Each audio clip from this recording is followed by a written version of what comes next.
This year I've been rewriting old solid-state pinball machines using an Arduino plugged into the MPU to kind of take over control and put my own code on there. The latest game I've worked on is Stern's Trident from March of 1979. So earlier today I played a game to demonstrate some of the features and I want to show that to you now. Trident later. So you see immediately there's a bunch of flashing lights. There's a ball save, which I need immediately. And there's skill shots. I'm not going to hit any of them with this first ball because I hit that upper sling before I hit anything else, and that's not a skill shot. So what I'm trying to do is that most of the normal rules of the game still apply. So the drop targets, do your bonus multiplier, use the stand-ups to light your spinner values, and try to hit the spinners to collect that. But I've also programmed in several mini games or modes. So there I've engaged one of the mini games, and I did that by getting 3x on the bonus multiplier. So there's a parameter that tells it if you get 3x you get a mini game, or 4x you get a mini game, that kind of thing. This first one's called Sharpshooter, and it's for the drop targets. To start the mini game, what I need to do is get the ball into the saucer. That's why all the lights right now are pointing me towards the saucer. So that shot's easiest on Trident. From the left flipper, you go up the right spinner, and then some percentage of the time it's going to land in that saucer. I'm just going to try and get it in there any way I can. So here I'm going to take a shot from, there we go. Right spinner, a little bit of muscle, sharpshooter starts. So in sharpshooter, what it does is it puts up all the targets and then drops all of them except for one. And it wants you to hit that one target. By doing that, you collect 10,000 for a sharpshooter, but also the game remembers how many sharpshooter targets you've shot during the game, and that's going to contribute to your jackpot if you ever make it into the wizard mode.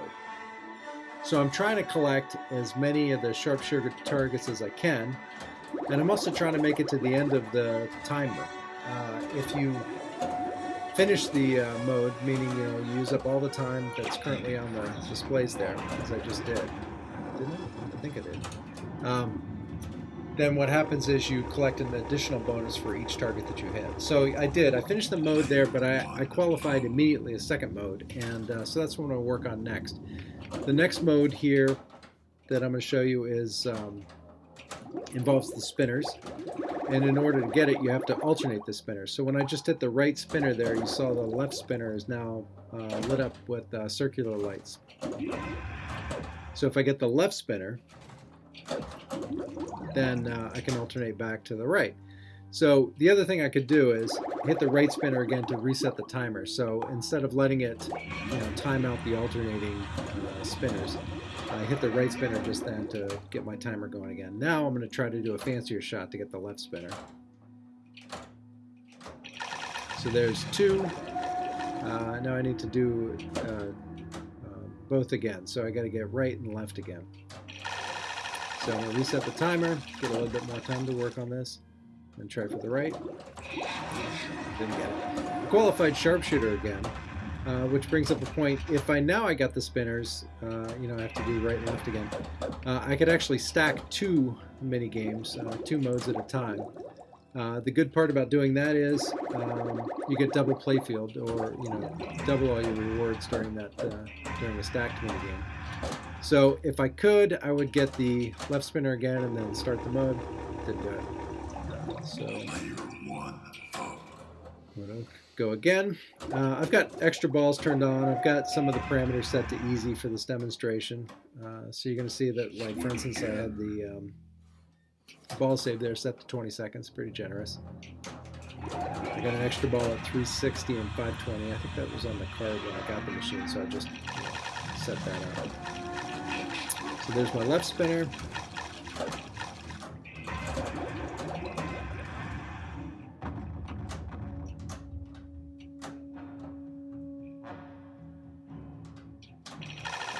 Left spinner again, reset the timer. Try for right. So now I gotta go left and right again. Oof. Tough game. So you may have seen when I got the right in lane, that the extra ball flashed for a second. This game was kind of unique in that the right in lane had a hole to let the ball go out to the out lane. Actually, I think you're supposed to do it the other way around. You're supposed to be able to bounce it from the out lane back up to the in lane. Doesn't happen that way often. But what I did was set up a feature called Rescue from the Deep, where if you get the right in lane, it gives you a little grace period. So right in lane means you get a little mini ball save there, just in case it drains. So there, I'm gonna have to use it here. So I got the right in lane. I got rescued from the deep. You get that once per ball. So now all I need, I think, is the right spinner. There goes my feeding frenzy. So this is my second mini game. Assuming I collect at least one spinner hit, I've already collected a drop target in sharpshooter. So assuming I get one spinner hit, then my third mode is explore the depths, and that's stand-ups. So there's a parameter that tells it how many times you have to light all 5 stand-ups in order to get into explore the depths. Right now it's just set to 1. So if I hit the green stand-up there, I can qualify. Let's see if I can hit it. I can qualify my explore the depths and get that mini game going too. Player 1 up. So that's all I have left to do. One more stand-up.